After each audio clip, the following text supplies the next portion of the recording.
Hey, how's it going, guys? It is LordKamiGuru here, and today I'm gonna be doing the story because what better way to do a story than on GTA? So let's just hop on in it. So the story starts off by saying, have you ever read a story that was so gruesome and violent that you had to stop reading it for a week, but then you go back to see how it ends? Well, then I dare you to come back and finish this story. This story starts off and ends off with two babies and an odd group of people. It was December 1st, 1990. Cold autumn, very cold. I am at an adoption center. No, I'm not adopting a kid. I don't work here either. I stop by sometimes to comfort the kids who have been there for quite some time now. But today was different. As I'm talking to one of the kids, I hear the door slam open, and then a bang. I turn around to see a man and a woman burst in with two heavy clothes on and handguns. I look to the left and down.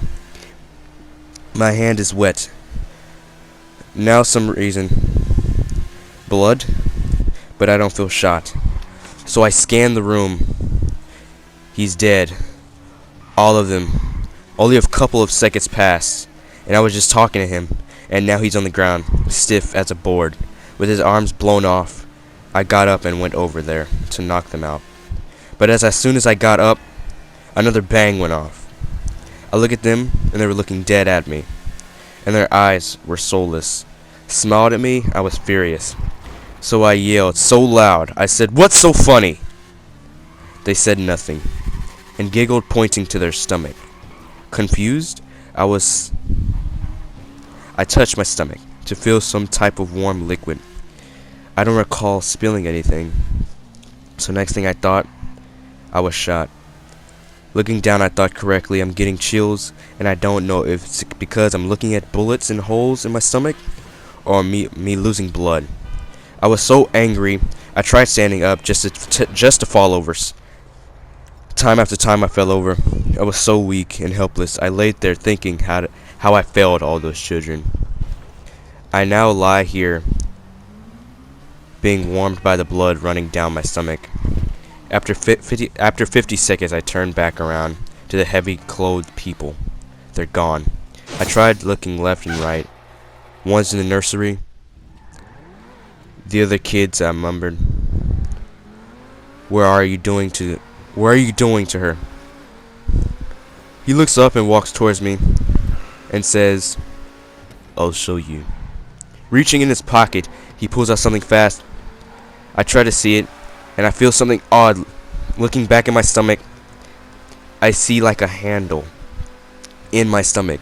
Thinking to myself, I quickly thought he stabbed me. I try to talk, but blood is coming out of my mouth, spewing. I don't know how, but I still am alive. But not for long. I lost so much blood, and I can't breathe anymore. He was choking me, but all he did was smile and walk away. I grabbed his left leg, but immediately let go because it was my time.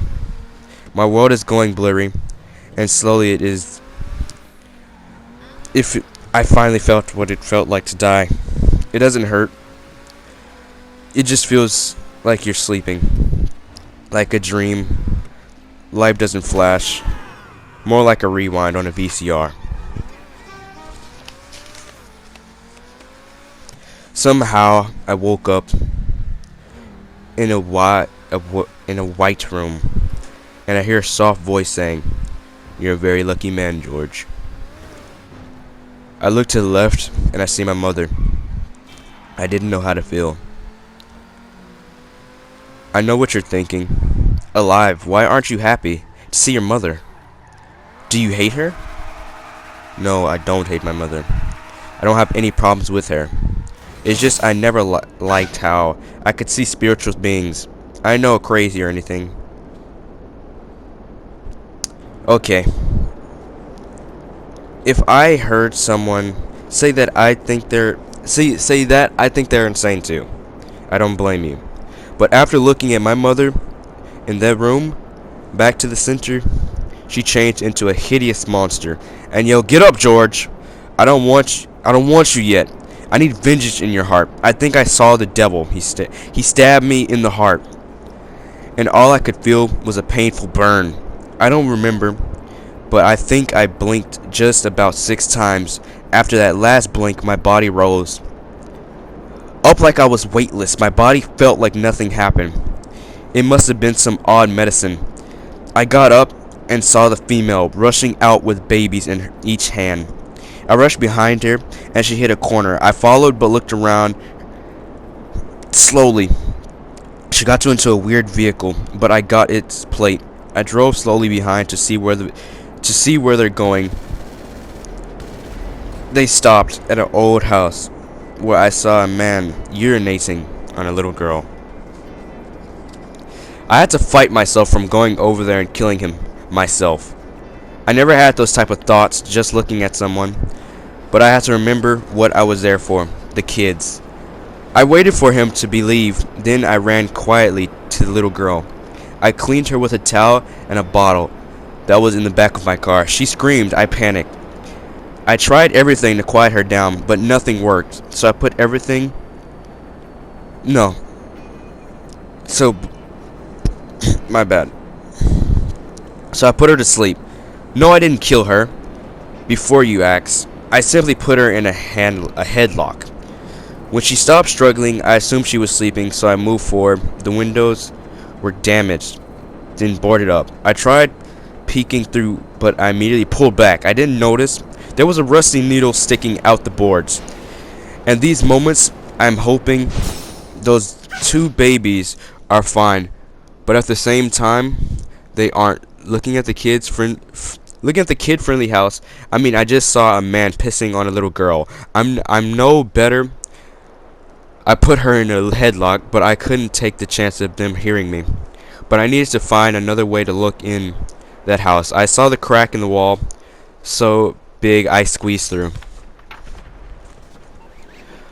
Looked inside slowly. It was dark. It smelled like something was going bad very soon. I reached in my pocket and pulled out a little laser pointer. I remember there was a flashlight setting. I clicked it, and the room lit up. I should have left, but so many lives lost because of me.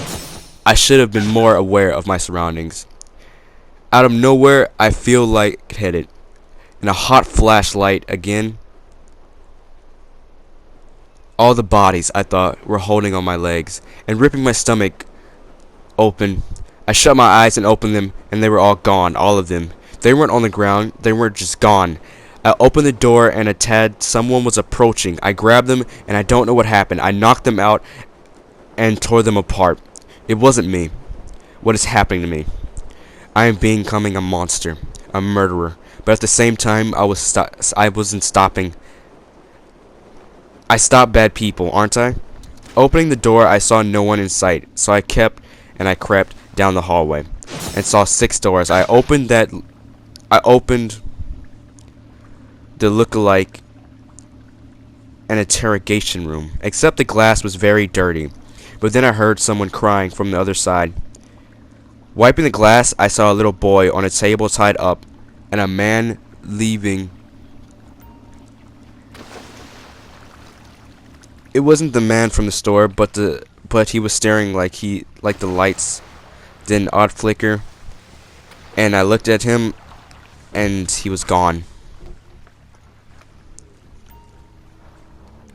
I was now looking at an empty window. I was terrified. Lights flickered, and now he just appeared, revealing a kid being ripped apart. I banged on the door and said, "Stop right now. Stop hurting that kid before I come in there and hurt you myself." The lights flickered, and he appeared right in front of me. Banging on the door with a drill, I was terrified, not knowing what to do next. And that's where I'm gonna stop. Guys, I hope you enjoyed the video. Hope you enjoyed my story. If you want me to continue the story, please leave a like, subscribe, and peace.